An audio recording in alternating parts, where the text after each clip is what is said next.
In a shocking revolt against Netanyahu's command, Mossad refused to carry out a ground assassination of Hamas leaders in Qatar, fearing it would shatter hostage negotiations.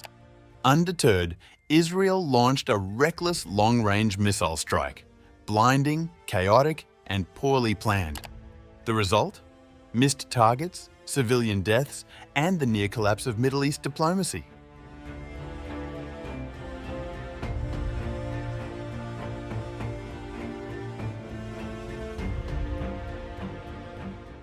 In a stunning display of internal dissent within Israel's security apparatus, the country's most elite intelligence agency refused to carry out Prime Minister Benjamin Netanyahu's plan to assassinate Hamas leaders on Qatari soil. The Washington Post revealed that the Mossad spy agency had actually drawn up detailed plans for a ground operation to kill Hamas's top brass in Doha, but ultimately declined to execute the mission. David Barnea, the Mossad director, opposed the ground assassination as it would destroy the agency's carefully cultivated relationship with Qatar, a nation that had been serving as a crucial mediator in hostage negotiations. Two Israeli sources familiar with the matter told the Washington Post that Barnea viewed Qatar as an important intermediary in talks with Hamas. The opposition ran deep throughout Israel's military establishment. According to Channel 12, the plan faced resistance from IDF Chief of Staff Ehiel Zamer, National Security Advisor Tsaki Hanegbi, and Barnea himself. The position was clear, but there's a deal for the return of the hostages on the table, and the negotiations should be exhausted. Everyone understood the consequences for the hostages, and that an operation like this at the current time could harm this possibility. Perhaps most telling was the exclusion of Nitzan Alon, who heads Israel's hostage negotiations, from the crucial Monday meeting discussing the Doha operation. Top officials simply assumed he would object to any action that could endanger the hostages' lives. We can get them in 1, 2, or 4 years from now, and the Mossad knows how to do it. Why do it now? The agency that successfully killed Hamas leader Ismail Haniyeh in Tehran last year was now refusing to act. As one Israeli source told the Washington Post, this time Mossad was unwilling to do it on the ground.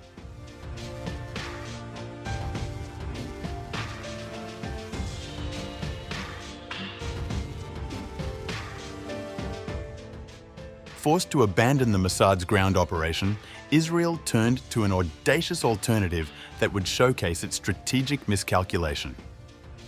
The Wall Street Journal reported that Israel deployed 12 fighter jets, 8 F-15s and 4 F-35s, to the Red Sea for an unprecedented long-range missile strike.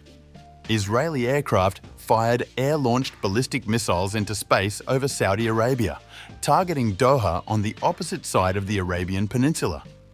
This elaborate routing was designed to avoid accusations of violating Arab airspace, though it ultimately failed to achieve its primary objectives. Israel did not get who they wanted. American space-based sensors detected the missile launches through their infrared heat signatures, confirming Doha as the destination. But Israel kept the United States almost entirely in the dark until the final moments. A senior US defense official talking to the Journal called the operation absolutely unimaginable. Notice was given so close to actual launching of missiles that there was no way to reverse or halt the order. President Trump was only informed after the missiles were already in flight. He directed Special Envoy Steve Witkoff to notify the Qataris, but Qatar later confirmed the warning arrived around 10 minutes after the missiles had already struck. The strike targeted a residential compound in Doha where Hamas leaders were supposedly gathering to discuss Trump's latest ceasefire proposal. Yet, intelligence gaps plagued the operation from the start. Arab sources revealed that Hamas's top political leaders weren't even in the building that was hit. They were in an entirely different structure nearby. A senior Qatari official narrowly escaped death in what could have been an even greater catastrophe. According to Gulf sources, a meeting scheduled for that location had been postponed just hours earlier. Had it proceeded as planned, the strike would have killed the Qatari official nicknamed Abdullah Cohen by colleagues for his frequent visits to Israel, a man considered close to Qatar's prime minister.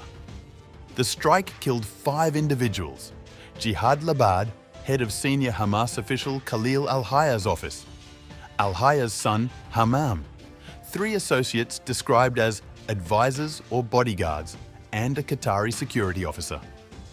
But the primary targets, Hamas's political leadership, survived. Israeli security officials now increasingly believe the strike achieved none of its strategic objectives.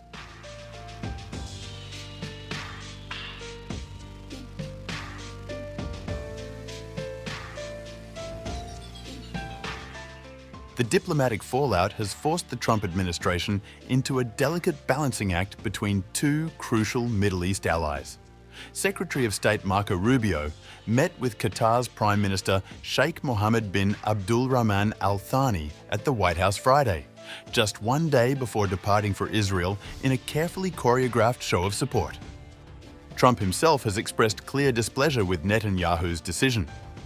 The president's frustration became more apparent during what sources described as a heated call with Netanyahu. Trump conveyed his anger at being blindsided by the operation and argued the attack was unwise. When asked if the strike succeeded, Netanyahu reportedly told Trump he didn't know. Despite rising tensions, the administration proceeded with Rubio's visit to Israel, aimed at demonstrating support after the UN's historic vote endorsing Palestinian statehood recognition.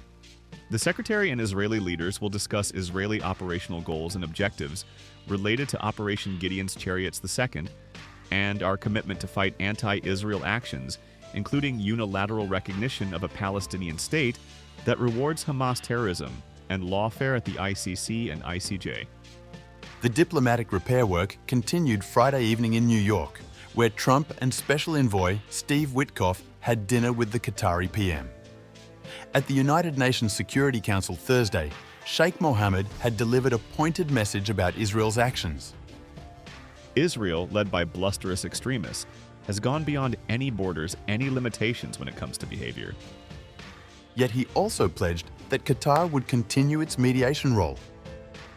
We will continue our diplomatic role without hesitation to stop the bloodshed. The failed strike has set back years of regional diplomatic progress and raised fundamental questions about Israel's strategic decision-making. It hurts Israel's reputation globally, and in the region it amplifies the fear we see among Arab states that Israel is now a loose cannon with hegemonic aspirations. The operation's ultimate irony may be that in seeking to eliminate obstacles to hostage negotiations, Israel may have created the greatest obstacle of all: the collapse of the very mediation framework that offered the best hope for bringing the captives home.